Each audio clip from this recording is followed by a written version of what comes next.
been a little while. Had a good class tonight, and we did a lot of chi sao stuff. And what I wanted to talk about tonight was the very delicate thin line between engagement and then resistance and disengagement, okay? So you've got to understand that with Wing Chun, I need to engage the person, all right? I need to catch the ball in my hands. And that's a big thing that Chi Sao is learning to teach you. And to find a delicate balance of where I don't resist that force, because that line of engagement to resistance can happen in a blink of an eye, as fast as a thought even. And conversely, I don't want to back away from that either and create a space in there for him to potentially fill. So when we Chi Sao and I'm here, I need to understand what it is to first create my own structure. So from here, I first need to stretch the back, and then I stretch the shoulder down, shoulder to elbow line to index finger line. And I do that with the other arm as well, whatever the position is. It's shoulder to elbow line, elbow to finger line. And that's how I create my structure with my triangle. Now, I have to have proper support for that. Because if I don't have the proper support, I'm going to compensate by pushing too much with my arms. I need to stretch the back, stretch the shoulder, stretch from the elbow to the index finger, and just find that balance. I don't want to be too stiff with that, and I want to be too loose with that. All right, because both can lead to bad things happening. Too stiff, and he can just come in and pour jump me. And I'm too loose, he can just come in and palm stretch me. Yeah, I have no guard in there, no shield at all. But I have the right balance of pressure in there, then I can come in and I can feel the structure of where to go with it and where to flow. All right, so what I want to get into from here is that what I'm learning to do, I have to engage the person. All right, I engage not by pushing out with my arms, but learning to maintain the control of my body and arms.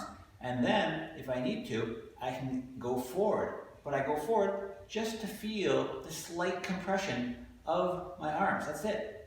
And that slight compression can just be the skin pull. You know, it can be something as light as that. And it can be even lighter than that once you have developed that awareness of that. So from here, all I want you to do is practice. So Phil's just going to walk towards me. He's going to take a step. From here, I don't want to feel like, oh, now I'm resisting his push.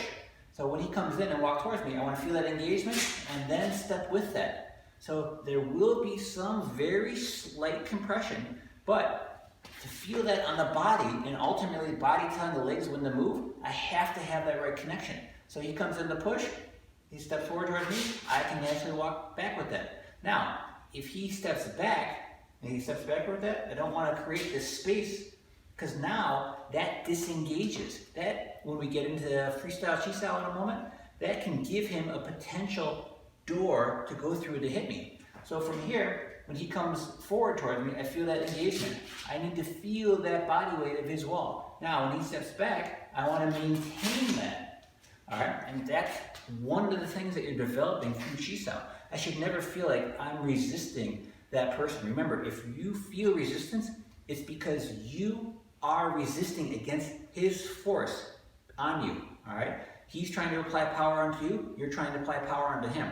That contact, when that happens, is the force.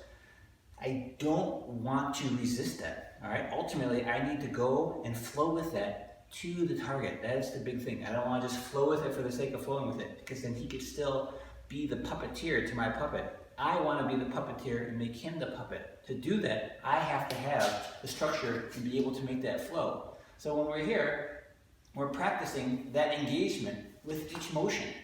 All right, and if I feel there's space here, that's where I can make my attack. You know, if I feel him pushing here, that's where I can make my attack happen. And that's how it's just constantly flowing.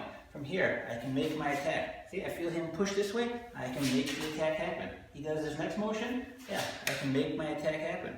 He does his next motion, yeah, make the attack happen. Feel him push that way, I can circle here. See what I do? I grab the thumb. Now, I need to know where he's at all the time. So what am I doing? I'm creating my own structure. When I feel my own structure, I can feel the push and pull of where he is acting onto me.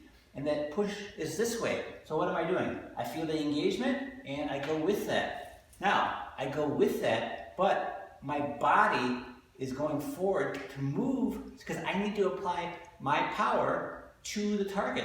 So I'm not just out here, out of range, but I'm learning to go forward and apply the power of my structure to the target. Now, there's a lot of internal balance that's going on with all of this, but I tell you, a lot of that is learning to maintain the structure for yourself. I hold the object in my hand. I hold it for myself. I'm not swatting at flags. I create the motion because I'm in control of it. that is a extremely challenging thing to discover. But that's what Wing Chun is all about. Discovering if you're in control of yourself, or is he controlling you? All right, happy holidays. Good luck.